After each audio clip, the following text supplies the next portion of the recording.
game. They did it! They did it! They did it! And they're going crazy. They're jumping on each other. One of the most unbelievable finishes you will ever see.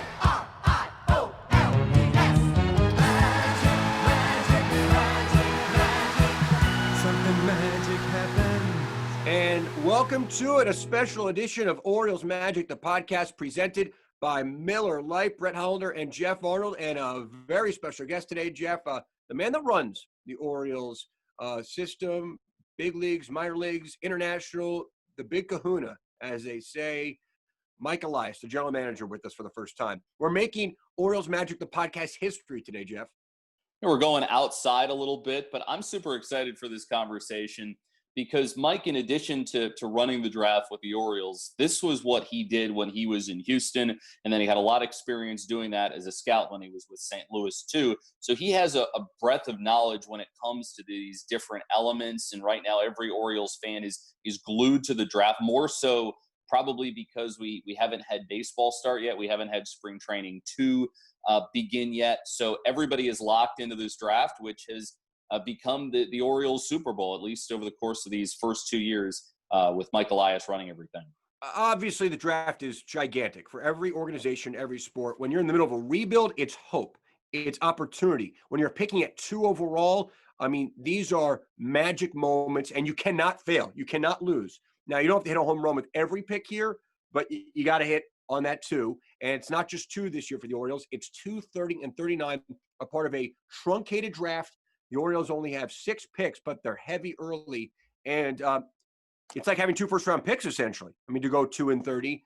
And you got to make it work right now, and that's why Mike Elias is here. So after drafting Adley, number 1 last year, and a part of a draft they like overall, obviously the Orioles getting very busy internationally. I've been, and you know the system very well, Geoff, I think it's an undervalued and underrated system that's probably starting to get some recognition, and it's getting there. But after this draft, if you were to restack this top 10, it's going to be among, I think, the 5, 6, 7 best minor league systems in baseball on pure talent. I mean, you're going to have Adley and a number 2 pick here to go along with Hall and Rodriguez and Mountcastle. It's going to start looking also not just that top 5 or 10, but even going down to 15 and 20 with some depth. And that's what this draft has, is the depth aspect. I think last year it was pretty clear cut that Rutschman was going to be the number 1 overall pick. I mean, you could ask pretty much any expert, and that's what all of them are going to tell you. But when you take a look at this year's draft, the thing that stands out is the depth, especially at the college level, is extremely strong. Listening to someone talk about it last week, I'd say probably the depth as far as the high school picks go, probably around average, but there's just so much from a college perspective. And the Orioles, they went with Adley Rutschman last year, and just because of where it is and kind of what Mike talked about in our conversation, was that because of where you look at the strength of it, it's probably likely that you're going to see a college player that the Orioles will take early on. And then once you move farther down, you'll have to see. But either way, a lot of great players in this year's draft, more so than there were last year. All right, let's get to it. Let's get to Orioles general manager Mike Elias. And joining us right now on Orioles Magic, the podcast, a special draft edition, is the Orioles general manager, Mike Elias. Mike, thank you so much for coming on. We really appreciate it. Hey, guys. How you doing? Doing well. So let's talk about this draft around the corner right now. You've been at this a long time, second one with the Orioles, but you've been doing this for most of your professional life and preparing for the draft. Given the situation that we've been in now for several months, how bizarre has the preparation been? Yeah, it's a weird one. I mean, this is going to be a historic event. I hope we never have to do it like this again. We've been preparing remotely now since the middle of March. There's been no baseball to watch since the middle of March, so it was kind of like pencils down for the scouts in the middle of March. We made the decision that we don't know what's going to happen between now and the draft, so let's just prepare as if we're done. And that's what we did, and it turns out that has been the case. So it's been all remote, supplementing with video, supplementing with data, which we have a lot of now. And fortunately for us, we had taken some steps to gear our scouting process and our scouting department towards less reliance on in-person looks and more supplementation with video and data. So now that we did that, I think we're in pretty good shape to handle this. But it's been strange, and it's not as, for me, it's not as fun as getting into a draft room with a bunch of scouts and kind of locking yourselves into a room for a week. But we're making it work. You've already seen one major league draft go down this way. Have you or Sig or anybody else with the Orioles talked to the Ravens about their experience doing a draft this way? Yeah, we both of us did, and Brad Seelick, who runs our scouting department, reached out to a couple other NFL teams as well. But yeah, we talked to the Ravens. Got some tips on kind of the IT fail safes that you need to set up, and how video lines and who you want on the line and all of that.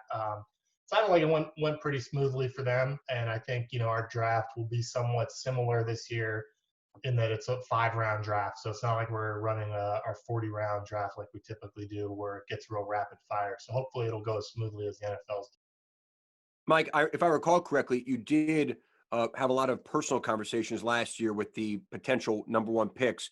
Can you do any of that right now? And things like getting just health records right now, how difficult is all this? So fortunately for me, we got the personal meetings out of the way in the winter, before the coronavirus hit, before the season started. And so 90% of our meetings for the number 2 pick candidates were done over the winter. So we kind of had those in our back pocket. We have done some more over Zoom, in the last couple of weeks, the guys that we hadn't met with, and that's actually gone pretty well and pretty easily. And it might be something that we take into the future once this is over, because it was it worked pretty well. And the medical files, all that stuff, the league has really taken over a lot of that in the last couple of years, fortunately. So it's not as chaotic as you might imagine, and I think it's going to go pretty well. Taking aside the fact that the players have to be what they are to be a number 2 overall pick, give me a characteristic or two, aside from the way that they play, that you really want to see when you're sitting down with these players one-on-one to let them know that they're a good fit for the Orioles?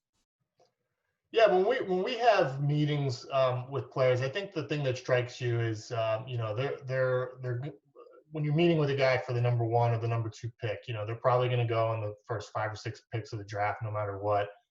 And in order to do that, they're usually pretty special people to have gotten to that point. And so we use the term makeup. It comes in different shapes and sizes, and guys will have certain areas where they really shine and impress you.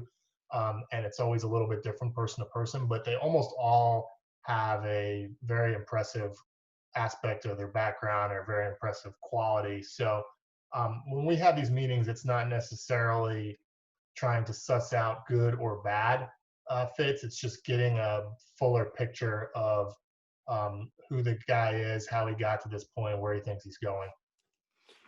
Mike, when you look at this draft purely as just, obviously the Orioles picking at 2, 30, and 39, but just in your experience, the depth of this draft, particularly the first round aspect of it, what do you see?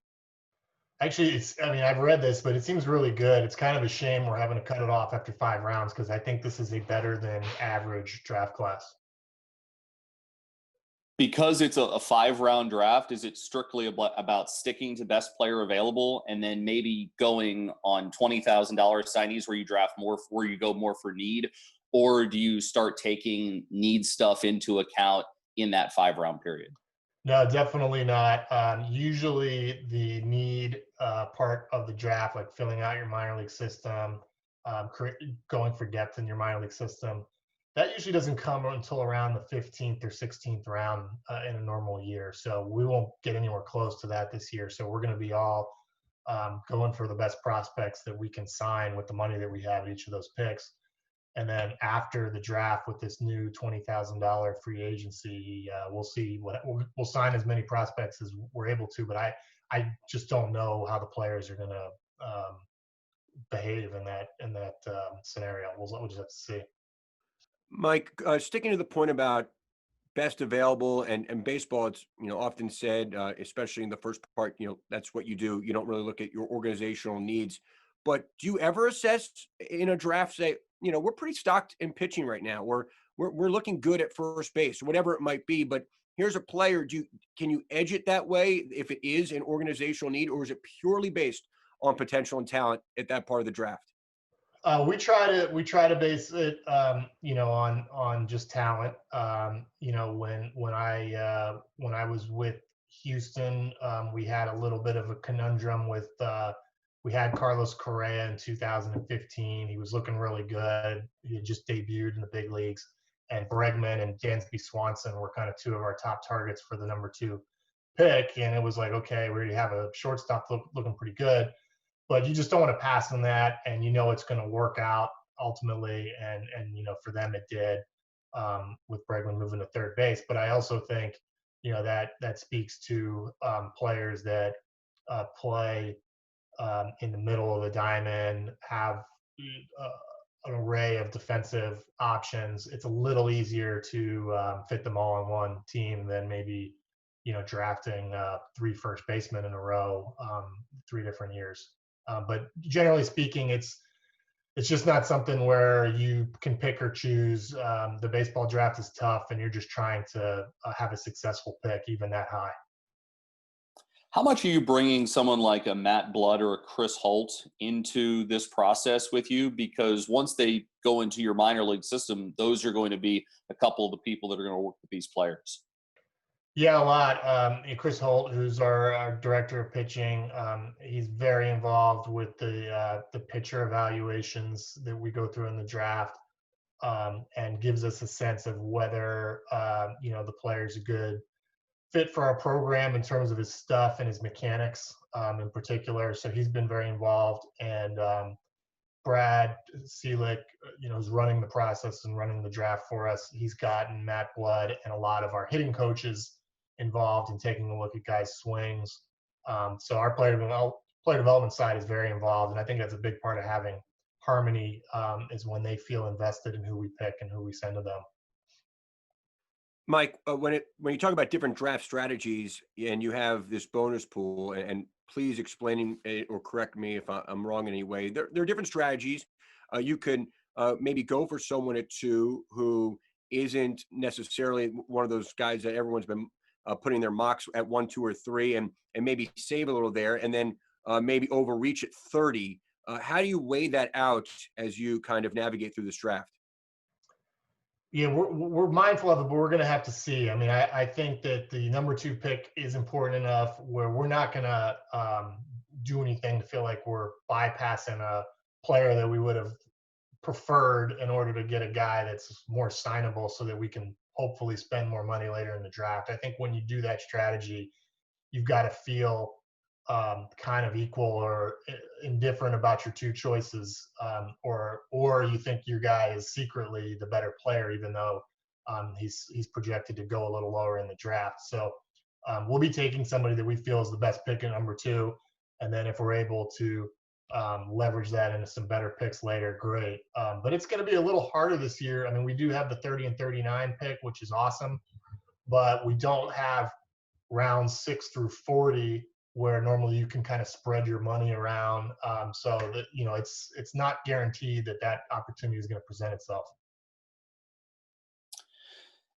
I'm not sure if this is taboo or not, but have you, especially if you have the number 2 overall pick, do you or maybe somebody else with the organization call up somebody from the Tigers and get a better sense as to what they're going to do, so that way you can organize the top of your draft board, so that way you better have a chance as to what your options are looking like? Or is that just not done? No, we do. We usually, the day of the draft, we'll compare notes. I mean, they're still going through their process, and so it's too early to ask that question now. And I mean, I've been as guilty as anybody over the years that sometimes it takes down to the last minute to make the pick, because you're talking to the players' camp, and you got to wait and see how that goes. But yeah, we'll usually compare notes with the teams kind of right around us. I mean, everyone's not going to show all their cards, but when there's info that can be safely traded, teams will give each other that courtesy. It's come very late to baseball, I feel, in this sort of way, and maybe it's because of the odd period we're in right now. But finally, baseball is spitting out, and the baseball media, a bunch of mock drafts, which I'm very happy about. Do you look at that? I mean, clearly, I'm sure you've been asked by the people writing these mock drafts.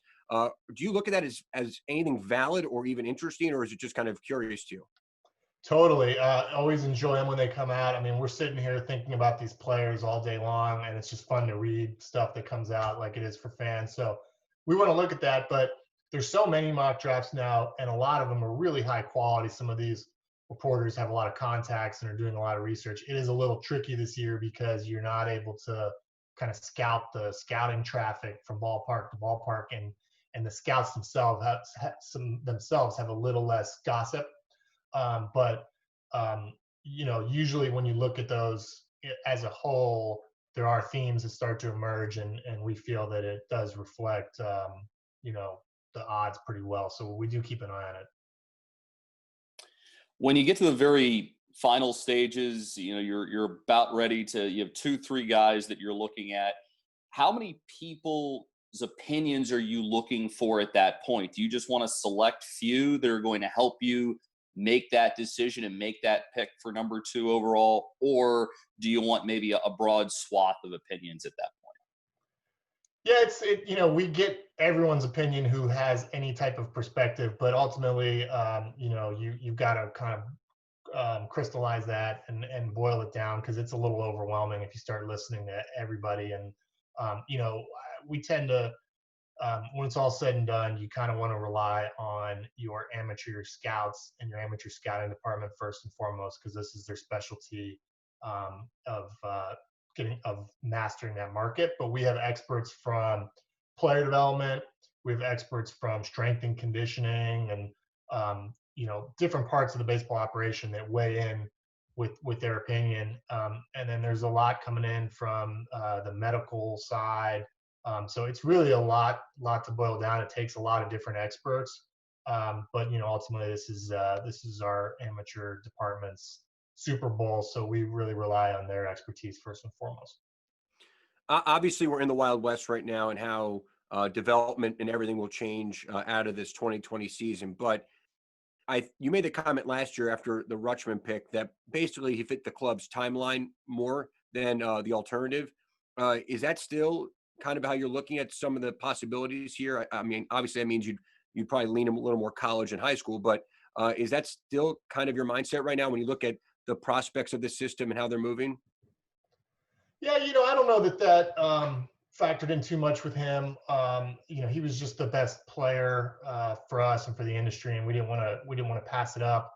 I don't think it's anyone who's looked at this draft this year. I don't think it's any secret that it's very college heavy. So it's looking like we'll probably end up with another college player with that number 2 pick, which might fit nicely with Adley's timeline, and also some of the pitchers that we have that we already had before I got here.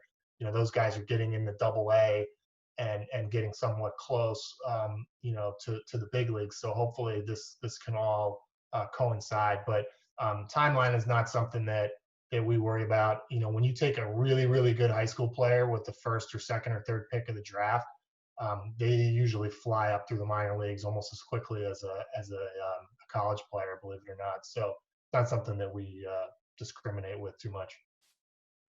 Taking a look at some of the guys at the very top of the draft board this year, when you've seen Austin Martin and you have had an opportunity to spend some time with him, what are some things that stand out? Well, look, I don't, like to dive into scouting reports too much prior to the draft, but the names that are out there are good names, and it's a good array of players and options.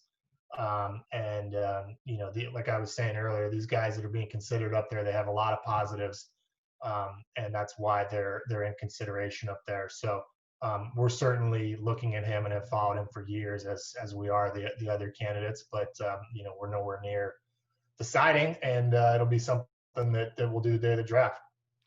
As far as having these high school and college seasons cut short, I mean, in middle March, How much has that impacted? I mean, we've read about, I'm not asking you to comment on them, but guys like Emerson Hancock, who got off to, I guess, I don't know, a bad start. Maybe he was working on something. I mean, who knows? How much that factored into your assessment of these guys, whether they're high school or college? I do think it's going to have an effect where it's going to help the players who have a multi-year track record to point to. Certainly the college players that have been good for a few years, but also even the high school kids that are kind of high profile, that were at all the events over the summer, that the scouts saw a lot over the summertime. It just by the nature of what's going on, it's going to help those guys, and it's probably going to hurt the guys that don't have that track record or are what we call pop-up players, meaning they got a lot better all of a sudden this spring. Because a lot of those guys, especially the ones in the north, if you weren't in Florida or Southern California or something, maybe the area scout saw you and he was really excited about it, but nobody else from the department saw you and you don't have a whole lot of track record. It's just tough. So we'll see. I mean, I think we'll have some departments take some chances on those guys, but it's just, I gotta believe that this is going to hurt those kids relative to the guys that have been on the radar screen a lot longer. As far as the high school players go, when it comes to metrics and different things that are available, how much better is it like right now compared to maybe what it was when you were in your earlier years in St. Louis and Houston? Aside from the metrics and the technology, which are nice, I would say the biggest change has been the expansion of the showcase circuit. We get more at bats and innings with the high school kids. It's all with wood bats, and they're playing against other really, really good high school kids. So the more of that we get, the better. And that has just grown and grown until this happened, so we really have a ton of comfort with what our evaluation is on a high school kid when we get through about October in the calendar leading into their draft year. And then oftentimes in the spring, you're just going to see what kind of shape he's in, see if he grew, see if he's picked up velocity, if he's a pitcher. It's more of a finalization of the evaluation rather than the main part. So like I was saying, I think the guys that have had that big showcase experience, they're probably not going to get altered too much by this abbreviated spring, because that's become such a huge part of the high school evaluation process. Mike, I know it's hard to predict, but how active do you hope to be post-draft with some of those 20,000 signs this year?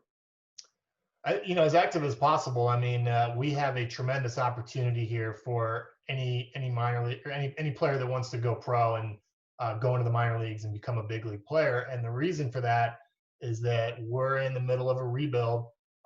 We are a team in a market that's going to be relying on homegrown players. We're not going to be one of these teams that's, going crazy at the top of the free agent market every year. And we're going to be relying on this pipeline of internal talent to play in Baltimore. So this is a great place, for those kids to come play and develop. We've got a first-rate development staff and development program now.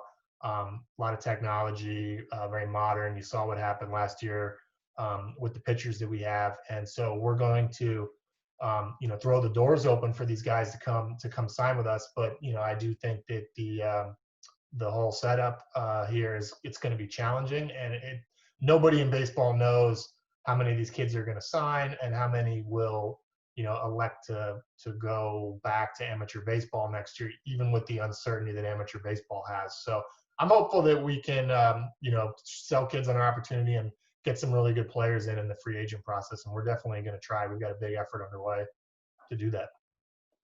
Because it's $20,000 cap for everybody, what are some selling points to some guys that you might be looking to bring into the organization in that kind of circumstance? Yeah, like I was saying, I mean, the fact that we've got a cutting edge development program in terms of our coaches, the investment that we made in technology, knowing how to use that technology in a data driven way that's been proven to work. But also there's just so much opportunity within the organization where all eyes are on the minor leagues. And, this is a team that's going to be relying on its own homegrown players to furnish players for Baltimore and to sustain that roster in Baltimore, it's a much better opportunity coming into our organization than a team, that is more of a free agency oriented team. So I can't think of a better place to sign. Last one, Mike. Everyone's obviously trying to move on the fly here of what's happening with this draft, but I know, and you've said this, and everyone in all the sports say this is kind of a year-round process. And for baseball, the summertime's big. For the college summer leagues, and then obviously these high school showcase events. And the rippling effects of this could be going on for drafts. You even said you were talking to your potential number 2 pick in the winter of who it could be as far as interviews. Have you even given yourself a chance to think about what the future might hold for even getting ready for next year's draft?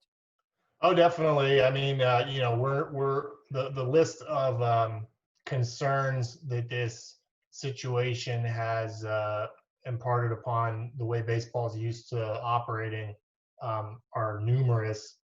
But I mean, that's the case for every business in the world, and we're probably pretty far down that list when you think about it in the big picture scheme. But yeah, it's next year's scouting process is going to be weird one way or another. We're probably not going to have the summer that we're going to be used to. I think we're going to see some displacement in amateur programs for budgetary reasons and schedule reasons. So that's going to be unfortunate. And for our players, our development guys, the minor leaguers, the reps they get this season, it's not going to be the same. We're going to have strange innings totals from our pitchers that will bleed into next year. And there's just going to be a lot of coming out of this is going to take a while to get back to normal. But it is what it is. Mike Elias, Orioles general manager, getting ready for the 2020 draft, where the Orioles will be very active early, 2, 30, and 39 among their 6 picks. Mike, thank you so much. Thank you. Well, there you have it. Mike Elias, now just a couple of days away here from the Orioles taking the 2nd overall pick. They almost get their pick of the litter, but they have to wait to see what the Detroit Tigers do at 1. And Geoff, to be honest, I know Mike didn't want to get into specifics and scouting reports on prospects here, but it was pretty clear to me, unless this is just a big poker game, which it might be, that the Orioles are going college and they're going with a stud, and they're not going to they're not going to take a chance just to maybe play a little strategy game with pick 30. Especially when you have the highest bonus pool money-wise and only 5 rounds that you're playing with this year.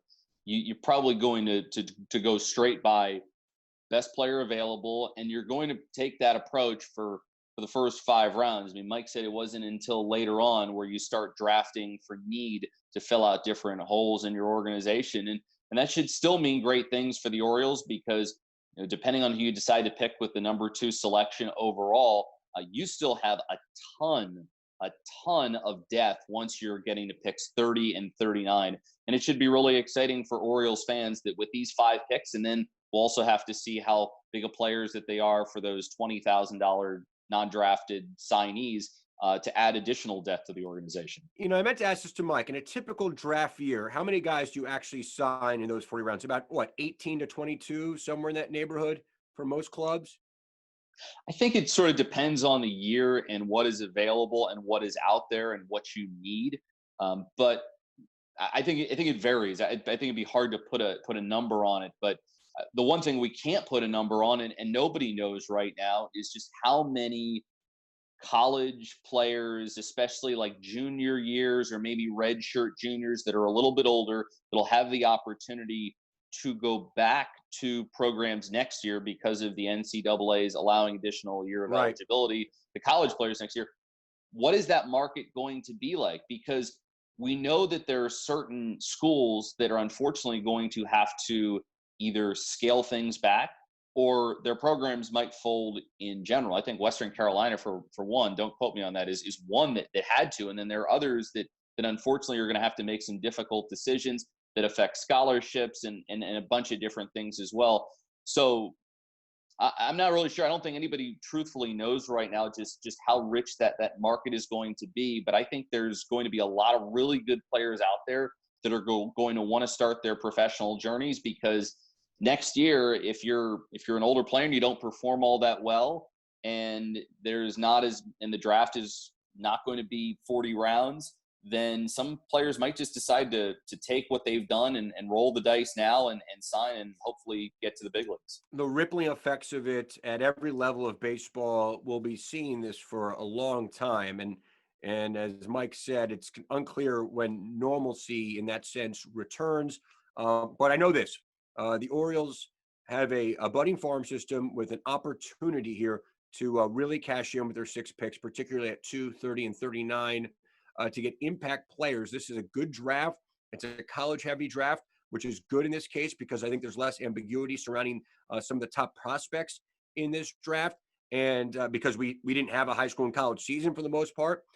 So these are guys they've been tracking for a long time. I mean, I thought it was fascinating that basically Mike said he wrapped up his interviews with these top prospects in the wintertime. I mean, you know, we're a lot of us get in this now with Torkelson and Martin, although those two guys and Hancock and Lacey, those two guys have been out there for some time. But they've been zeroing in on pick 2 here for 12 months. Okay, let's be very clear. As soon as Adley Rutschman was dotted, they were zeroing in on who was probably picked. The Orioles would have an opportunity to pick obviously 1, 2, or 3 heading into this year.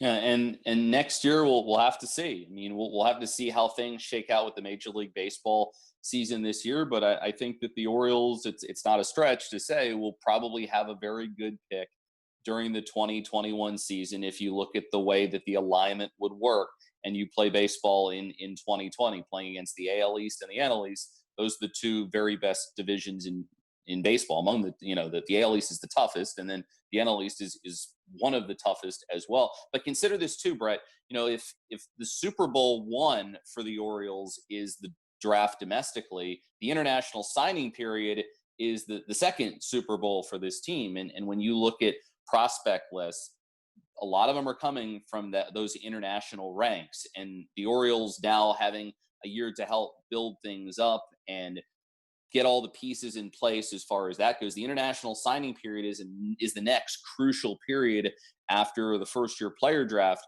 for the O's. And once again, the organization figures to be very active in that respect, and more players coming from that part, which are going to allow the Orioles to hopefully get back to competing sooner rather than later. And competing for a long time to that steady streamline of players and prospects. All right, that was a lot of fun. I'm amped up for the draft. Geoff, I know you are too. And by what you just said, analyzing the Orioles schedule this year, potentially, you've already bought your Kumar Rocker jersey for when he debuts at Camden Yards in 2023.